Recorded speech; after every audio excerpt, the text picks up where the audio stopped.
John is standing in his pajamas at 2 in the morning in the middle of nowhere. Just then a car pulls up. It's a yellow cab.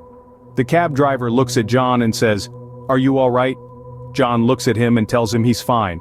The cab driver asks John if he needs a lift and John says yes. John gets in the cab and drives away. The cab driver looks at John through the rear view. He asks him what had happened. John tells him that it's nothing and everything is all right. John tells the cabbie that he just wants to go home. The cabbie asks John if he has money. John tells him no, and the cabbie pulls over telling John to get out.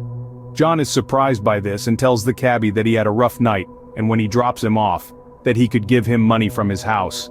The cab driver does not buy this and tells John to get out. John refuses to leave. The cab driver gets very impatient and takes out a gun and points it at John's head. John gets out of the cab and the cab drives away. John once again is stranded and begins to walk in the cold in the middle of the night. Just then, a black Cadillac pulls up on front of John. The driver is seated in the dark. The driver asks John if he'd like a ride. John thanks him and accepts. John gets in the car and they drive away. As John is seated in the back seat, he realizes that something is suspicious. John begins to converse with the driver. The driver then turns around and John realizes it's the pimp. John screams and panics while the pimp begins to laugh hysterically. The car continues driving and John was never seen again. The end.